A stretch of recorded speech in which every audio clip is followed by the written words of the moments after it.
Welcome to the FMCG Guys, the podcast that dives into the innovation, strategy, and trends shaping consumer goods and retail in Europe and beyond.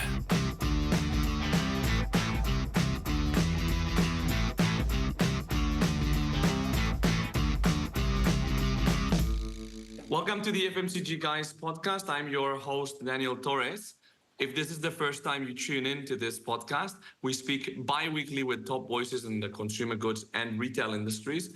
We are now over 160 episodes in, so do go into our website, which is www.fmcgguys.com, or your favorite podcast platform to entertain yourself and hopefully be educated with some of the industry's top voices. And remember, we are part of a family of podcasts, which is headed by the CPG guys in the US, where Brian, Shri, and Peter, our good friends, speak about omni-commerce on a also bi-weekly basis, about stories in omni-commerce and the other side of the pond.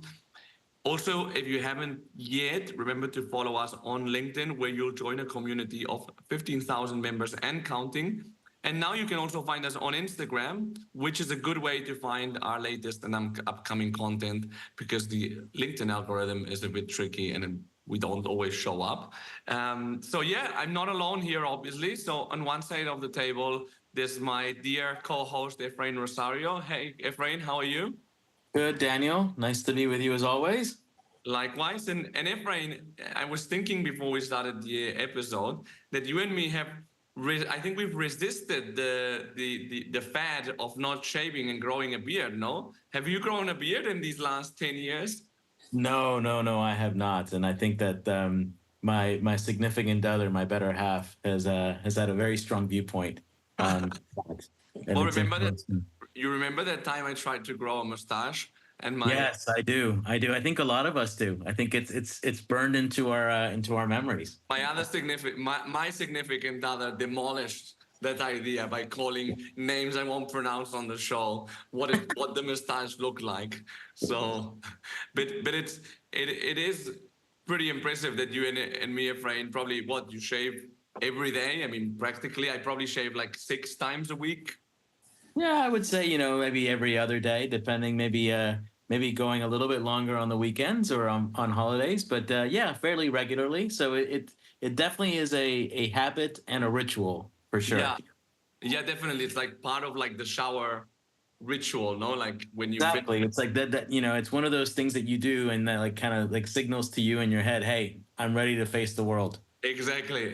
And I have a funny story of like how I've adopted one of the brands we'll talk about today into my routine, which is that I have like very sensitive skin that gets irritated all the time. It's a pain in the neck. And literally. What? Literally a pain in the neck.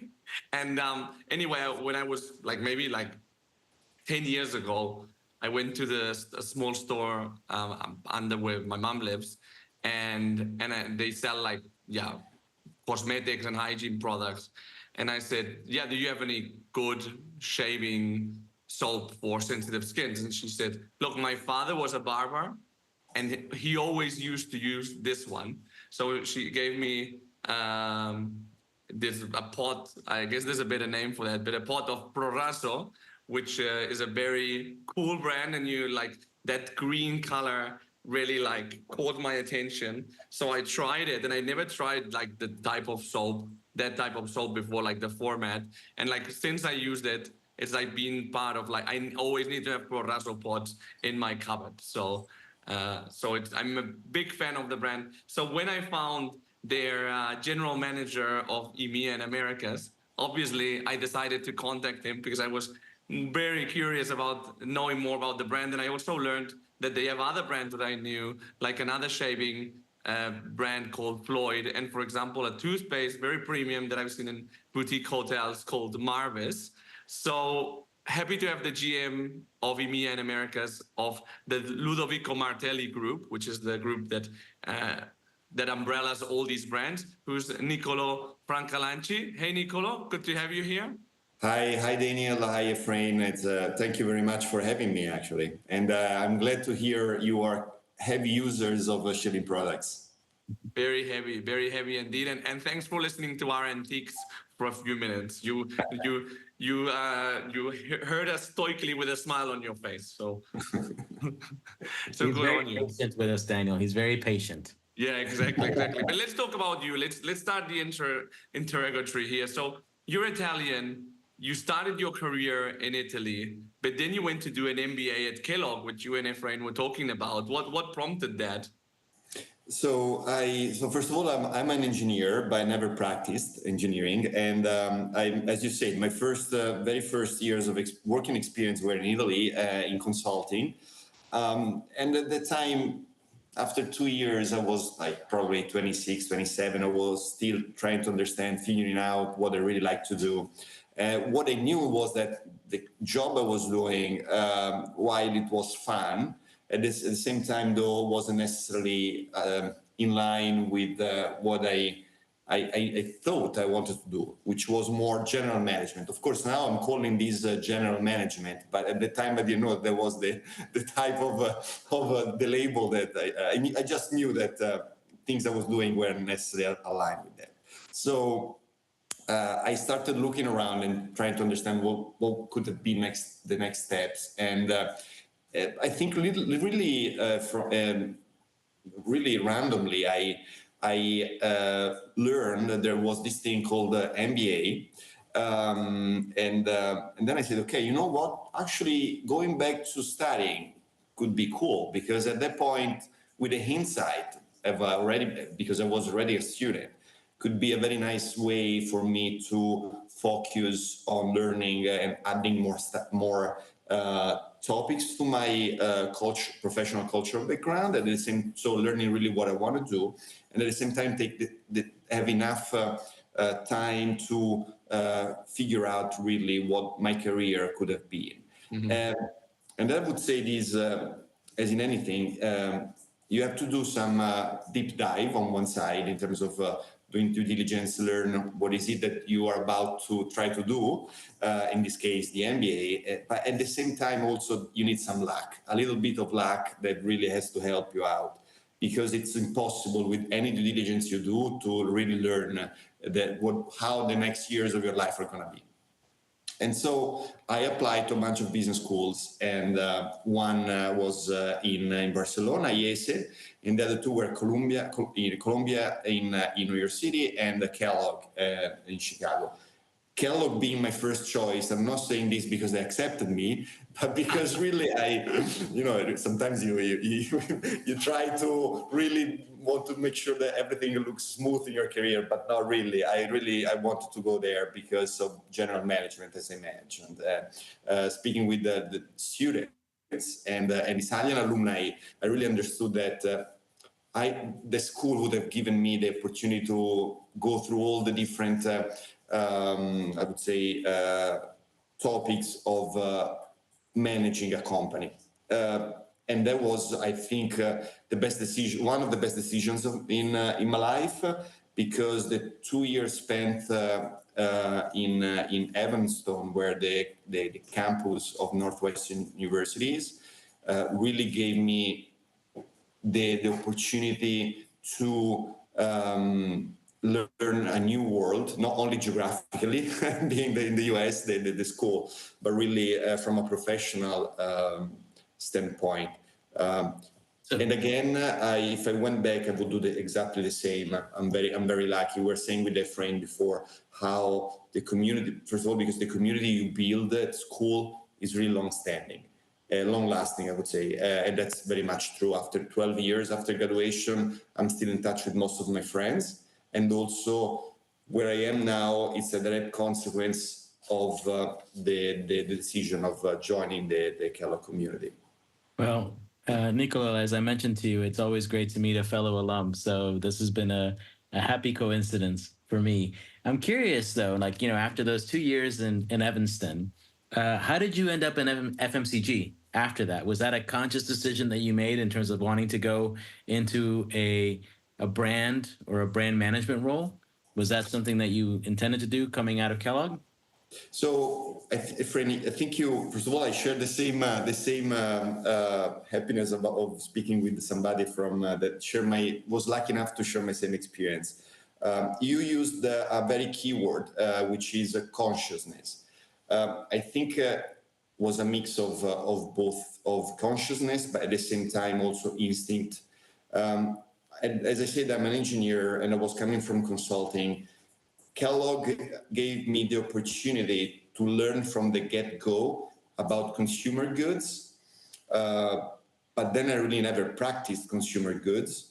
So I understood that brand management in consumer goods would have given me the opportunity to really have a rounded role to manage products, but I really didn't know at the end of the day what could have been. I did again I had several opportunities throughout the 2 years to get the taste of it. An example is the marketing, the activities of the Kellogg marketing club on one side, or the Kellogg marketing competition, where actually I was awarded the best marketing plan, which was good. So that's something else we share in common. Oh, really? I also won that competition when I was there. That's nice. More to talk about next time we get together. Definitely agree. And then I also I took an independent class. I did a consulting project for Barilla, the Italian pasta maker in the Americas. They were at the time exploring the opportunity of entering the South American market. So through a Kellogg alumni, I managed to support the then VP of Barilla in the Americas to really to analyze the markets and the trends and the brands, and see then what the opportunity of entering the market was. So again, and then not to mention the classes and the courses you take in business school, especially at Kellogg, they're highly focused on marketing and brand management in general. Just Tim Calkins, I can think about, professor of marketing strategy, or in my case was Alex Chernev, professor of marketing, Derek Racker, professor of the advertising. I swear I didn't read these names before our interview. I just remember them because they're great professors. I can tell. Yes, but quick again, plug is that Professor Calkins and Rucker do a great Super Bowl ad review every year. For those people in our audience who enjoy that, definitely check. I actually suggest anyone, even who didn't go to Kellogg and never heard about these guys, to listen to their reviews, because it's a example of how professionally review an advertising, and then therefore understanding how it works. So all these different aspects, as I was saying, gave me a sneak peek into the world of brand management. But until I put my foot in the office of Reckitt Benckiser after my graduation, I couldn't say I really know what it is about. Yeah, and you joined Reckitt in the important to clarify. You joined Reckitt not in Europe, but you joined them in their New Jersey office, right? How was that? Because also Reckitt, very like performance-driven culture, like very entrepreneurial, give you a lot of responsibility, but also potentially, well, let me say it clearly, not the best one necessarily on onboarding and training employees. So how was that experience? How did you find it? So fun fact, based on what you just said, that yes, I started my consumer goods adventure in the US. So from that perspective, I consider myself American, even though I'm Italian, of course. And I still remember, this is just, sorry for a bit of digression, but it's funny. No, go for it. The first 3-4 years, probably, I was completely in an American environment. Of course, there were colleagues from other countries, but not from Italy. And then the first time I met somebody from Italy at Reckitt was in the US. And to me, it was like a sort of first-time experience where I had the chance of liaising with a CPGer from another country. That was very fun. Anyway, but then even the mindset, I would say, and the experience was like being really from two different cultures. I have to say, with me being more American than him at the time. But let's say, having said that, I'm first of all, I'm very lucky that I started my career in CPG in the US, because the US is the world where marketing was invented. And in New York City as well. And New York, yes, Which is absolutely. like It's the center of the US on steroids, if you like. No? Exactly, and it's where everything happens always a tidbit in advance versus the rest of the world. Maybe there's also California, but that's another type of things. But what I want to say is that I think if I started elsewhere, I would not have had the first-hand experience of where really marketing was born. And when I say marketing, I just want to stress the fact that it's brand management. So because sometimes people hear about marketing and they think about communication, they think about public relations. Here it's brand management, which you can read as general management. So which the whole actually would say also it's the whole framework of my career. And there with Reckitt, as you say, Daniel, I did have the chance to learn about brand management, but also how to think from a general management perspective in terms of financials. So sometimes Reckitt can be considered more than a CPG company, rather a financial investment institution, because any decision, everything is taken based on facts, and you have to showcase that decision is going to have an impact on the P&L of the company. And when I say every decision, I don't mean necessarily on investment on a big TV campaign. I really mean also if it is worth to do a week of coupons at Walmart, for example. So, but these two things really were the key pillars of my career as a consumer goods, in the consumer goods world, that actually still bring with me, and I'm still today leveraging what I learned there. I very much remember when maybe it was the first or the second year with Reckitt, there was the then president of Reckitt US.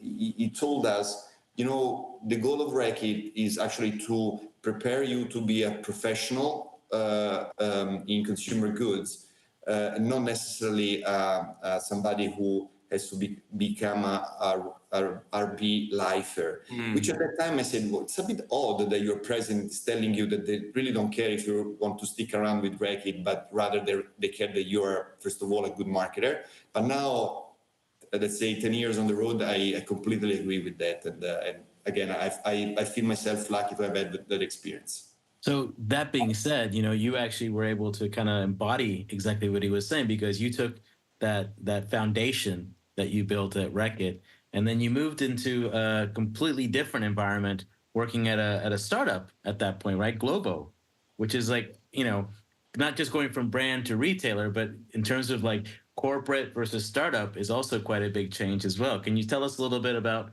that transition? And for those who don't know Glovo is a basically, how would you call it? Like a rapid delivery company that it's like a Deliveroo, like an Uber Eats, like a quick commerce type player. Correct. Quick commerce, but that also serves restaurants and so on. Right. Great, yeah. So, first of all, I'd like to spend a few words on why I made this wild change. Because on paper it can be read as a crazy move, considering that average age of a tech company startup is about 26 years old, right? Average age. You were a bit older, just a little. Exactly. So, and wiser. Don't forget the fact you're wiser. That's true. And wiser. Thank you. Thank you. And wiser. So sometimes it's like when you think. I was thinking about. I don't know if you ever watched the movie. And sorry again for the digression, but anyway, the movie Apocalypse Now, where you have Martin Sheen, who reads about the story, the background of Colonel Kurtz, where this guy decides to throw away his career, going to the Green Berets, And then he says, why this guy decided, and he was 40 years old and decided to go somewhere in a place where people were average 18 years old now, without necessarily linking anything to war times. But what I'm saying is that was about the choice, literally moving away from somebody established with older individuals. I think the average age of Reckitt US could be 30, probably 40, I would say, going to work with 26 years old. So at that time, first of all, we have to think the timing. The timing was about 2017-18, when, first of all, e-commerce was was going to mainstream. So all the CPG companies were really veering to e-commerce and digital world in general. So wasn't only about then retail online, but also was about influencing the consumer online. And when you're a brand manager, you mainly are focused on awareness and pure awareness, which I mean could be even digital, could be even TikTok, but still is pure awareness. You stop your work at when you talk about GRPs, reach frequency, or CPM. But then there is the rest of the funnel that goes down to the purchase that you are not able to really influence as a brand manager, because you simply don't have the tools and you don't have also the knowledge. Well, but you effectively changed a brand for a retailer. So Exactly. So then I said, and then I read an article at the time saying how actually the top talent was leaving consumer goods world to go into digital e-commerce, specifically tech startups. So, and that was literally like reading when a tipping point, when you read something that you are understanding that's going on in the industry. And I said, for my professional development, maybe it is worth to take, let's say, a side step probably, or even a step back and go and change now, so that now could be a sort of withdrawal from the main career, but it's going to help for the future. And so that was the context and the reason why I decided to move into Glovo. Again, sorry for spending many words, but was really to make you understand why I did this. And so I joined Glovo, and actually wasn't only changing industry and employer, but also geography, because I moved back to Italy after probably 10, 12 years of living in the US. And that was my first experience back in Italy after I was working in consulting. So many things piled up in those first, I remember, 6-7 months of my life back in my home country. But again, was a great experience that as well. I had the chance really to, from professionally speaking, to get to develop my profile as a marketer in terms of how to, again, influence the whole path to purchase of the consumer, from when the consumer hears for the first time about product or whatever it is, and then in this case, a service, and then finally he or she clicks on purchase. And so you spent, a couple of years at Glovo, and then... Yes. And then you went back to consumer goods, to an FMCG brand, but not to one of your usual suspects. You decided to join Ludovico Martelli in your current role. So what was tell us a bit about the business. We mentioned the brands, Proraso, Floid, Marvis, but tell us a little bit more about the company. Absolutely. So the company is a mid-sized Italian company that that was established in early 1900s. It's currently a consumer goods company that has a portfolio of about 15 brands in personal care, ranging from, I'd say, grooming. Proraso and Floid are an example, and to skincare and hair care. For example, skincare, there is an Italian brand, it's called Caloderma, which is a cream for the skin, providing any type of benefit, or even shampoos, one being a very very unique, I would say, and a very old brand called Schultz, with a strong heritage. That, just to give you also an understanding of type of brands, this brand is famous. It's called the shampoo for blondes, because really was born as a shampoo designed to cater to women with blonde hair. So let's say there are 3 or 4 brands that are sold globally, and these are Proraso, Floid, Marvis, oral care, so it's toothpaste or and toothbrushes and mouthwash, and then there's another one, it's called Tenax. Tenax is another old brand for men's hairstyling. Now, the company was born in Italy, and this is an established company in Italy with its brands, and still yet half of the business is in Italy. But it's can be considered a startup company for the foreigner business, because in the last 5 years, really, the company experienced a boost in growth in Asia, Europe, and North America, to the point that we are having a double-digit growth every year, something never experienced in a consumer goods. Yeah, that's rare right now to have double-digit growth in consumer goods. Absolutely, completely agree. And especially if you think it's a traditional Italian company, it's nothing of evolutionary, such as a tech company where I was coming from, and it doesn't have the resources of a multinational company like Reckitt. But it's astonishing the results that the people working there are actually achieving. Also because I would say, and this I speak the truth when I say that the products are really good, so we can count on a very loyal base of these consumers. So whenever you put the product on shelf, even without necessarily supporting with the same type of $1 million that they used to have in my marketing budget back in the US, they really stay in the shelf. And I would say, when I always tell my CEO, those at Reckitt, they would kill to have those type of products in their own portfolio because of the success that they have with the consumer. So Niccolò, you referenced this, that, like, even though obviously it has quite a legacy in Italy, the business for those brands is actually a lot like a startup internationally, right? So can you tell us a little bit about the role you play with regards to that international geographic expansion? Absolutely, Efrain. I would say, so first of all, when I say a startup, it's because of growth, and you have to manage growth with a shortage of resources, which is typical of when I was in Glovo, for example. And also, the other big reason why I consider the company a startup, it's because we deal with uncertainty. We deal with uncertainty and ambiguity every time. So first of all, my role officially is general manager. So it's a commercial role, focusing in the EMEA and Americas.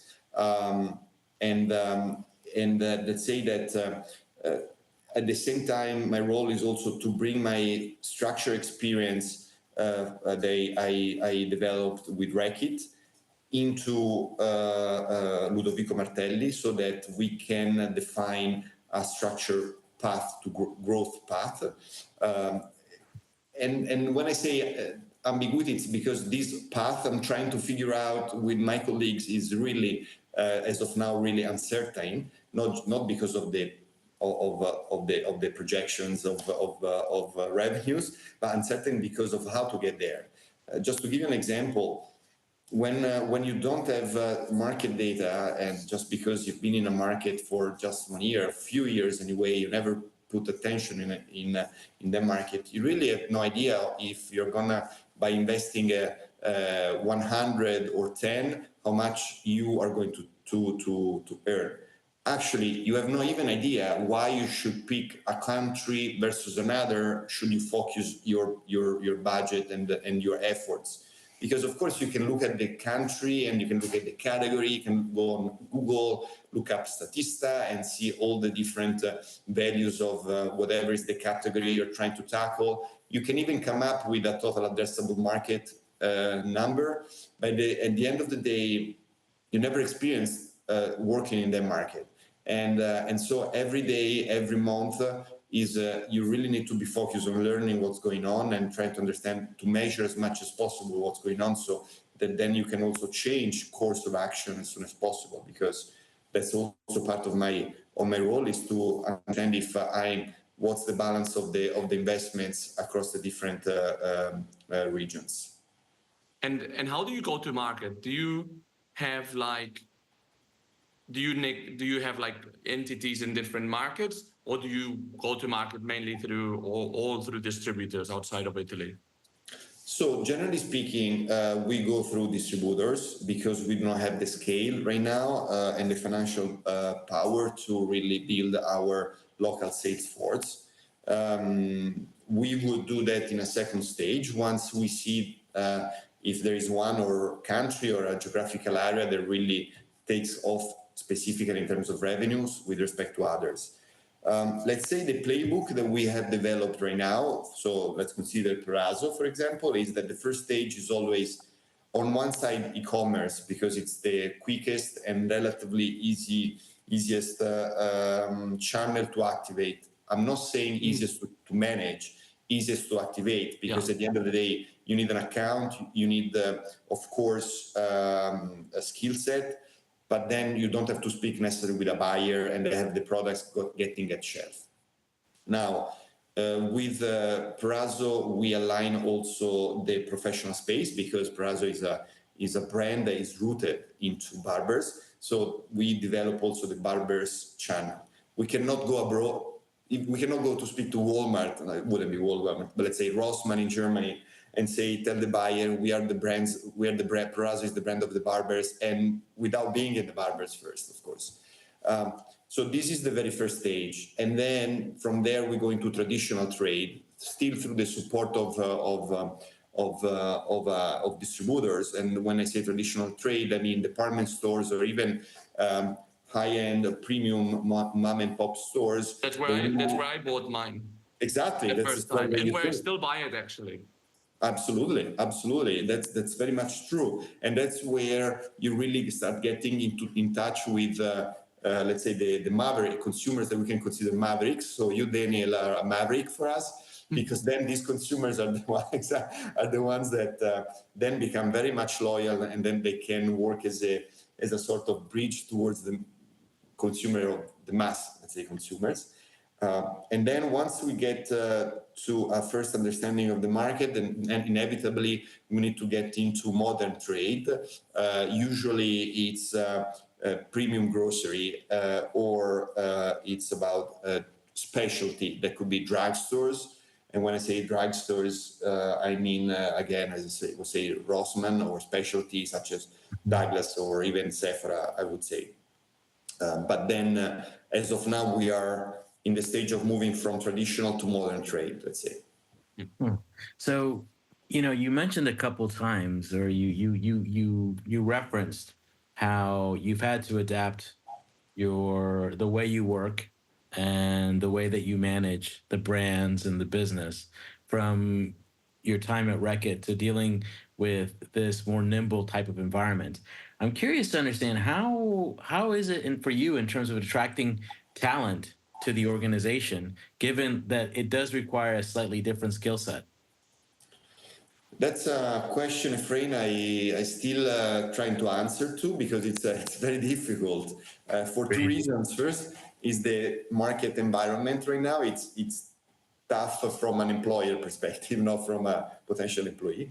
And two, it's because we are small. It's a mid-sized company, but still we are small. So we cannot offer the type of package that somebody like Reckitt could do.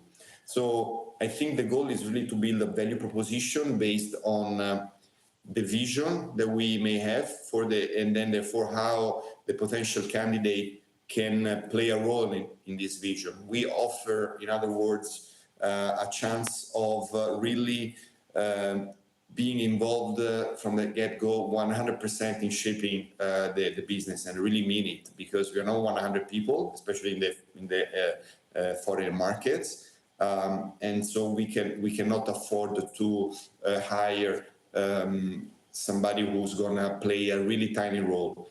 Any role that we hire has to really be a building block, an incremental set of skills, an incremental set of competencies that also change the DNA of the company, and that's very much true. I mean, if I were today somebody working a multinational versus working with Ludovico Martelli, I would have, of course, a lot of resources and the support of a big company, but would not have the same type of potential evolution of my career versus working with Ludovico Martelli. And the breadth, when I say potential career, I mean breadth and depth, of course. Breadth, I mean, just think about geographies.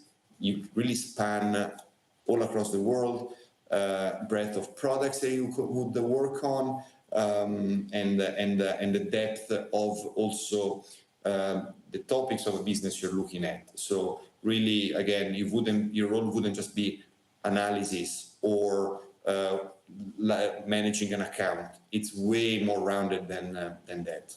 Yeah, I mean, that's the thing, right? Like you go from being a small fish in a big pond to being a big fish in a smaller pond, but that means that you get a lot more exposure, a lot more decision-making power.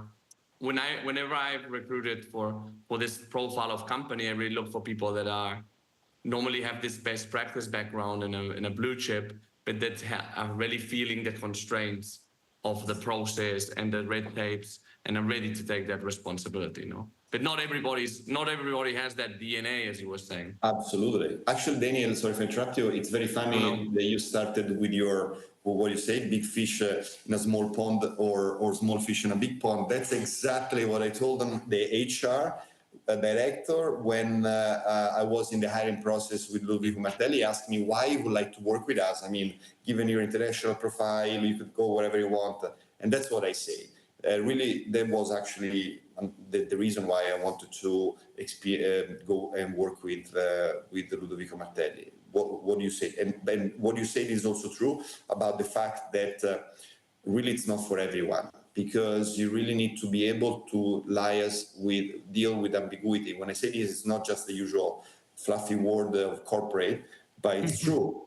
As I said, I mean, what's your decision when you have to enter a country, or even if you're in a country, but you have to understand how to invest, how much to invest, where to invest, and you don't have as many data you would have if you were in a bigger company.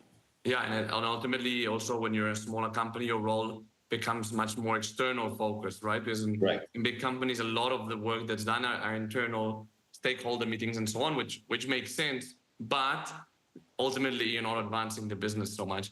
And based on like the experiences that you've had, what are the key differences that you've seen among like a multinational company, a tech startup, and a family-owned company now?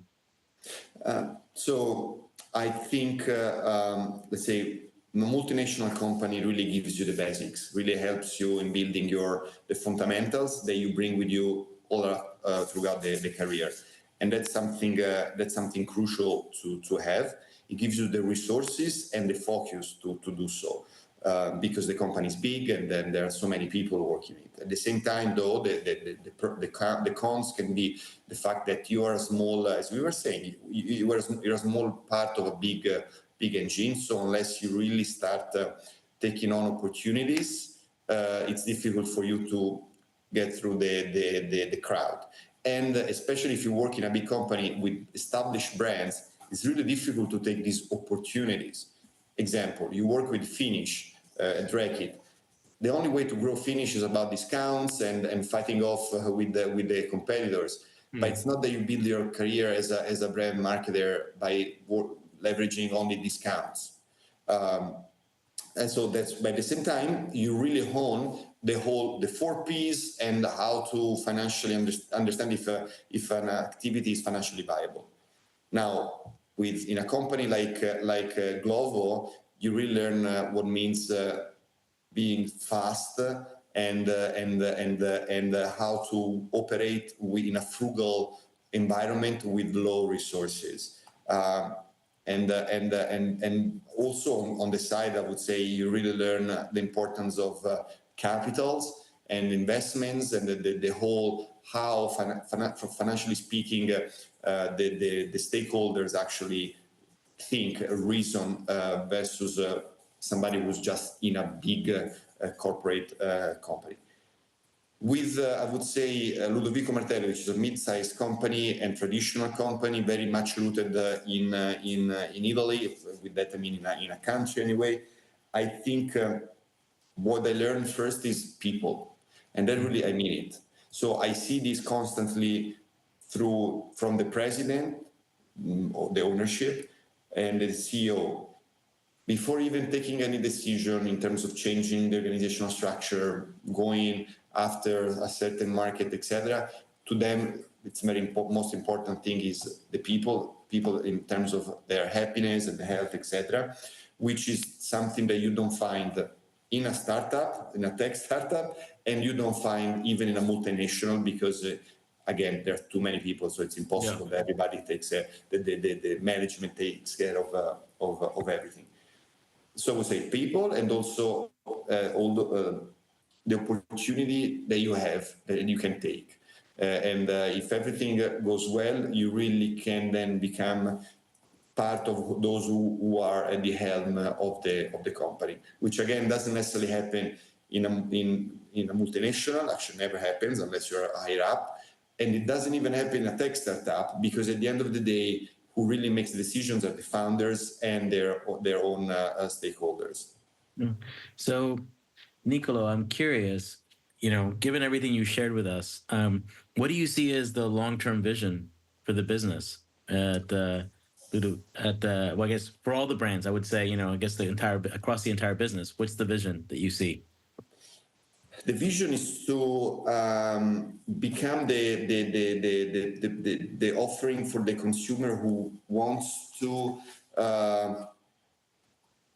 give a quality to their routine. I think you, Efrain, were mentioning the routine of shaving. You guys, actually, both of you. And when you say routine, really resonate with me because it's actually one of the insights. Proraso, but even Marvis, we're talking about, but even Caloderma skincare, we're talking about products that are intertwined to your routine in the morning, in the night. So it's nothing definitely that is breaking through from a technological perspective. They're not going to change your life, but they're going to change the way you approach routinary things that give you the pleasure. And if you look at the shelf right now, there's not that much of such an offering. You have in the shaving world Gillette, which is all about performance. You have Nivea, which is all about skincare, but nothing really gives you that type of experience, such as Proraso, as you were in the barber. Or when you clean your teeth, you have Colgate. You have other. Say again? Yes, Oral-B, exactly. Or you have others that are more even tech or dentist-like products, but you don't have the kind of experience with our flavors that actually Marvis gives you. So that's our vision. We want Ludovico Martelli to be in their own categories, really the reference for whoever wants some quality in their daily life. Love it. I think it's a great vision. And it's a differentiated one. I think that's like that space of like premiumization of a daily routine. I think it's really like, and for us FMCG natives, I think it's really fascinating to see. So obviously I'll keep on being a loyal consumer and but now I'll also see it from a more analytical point of view after seeing it firsthand from you. One last one, Niccolò, if you thinking back to your career, which we went through at the beginning, if there was one piece of advice, just one piece of advice you would give your younger self, what would it be? Don't be afraid. Just go for it. Excellent. I love it. Love that it's specific and short. Efrain, interesting conversation. What are your key takeaways? Yeah, no, I think it's always great to talk to a fellow Kellogg alum, and I think we're kindred spirits in terms of some of our experiences pre and post MBA at Kellogg.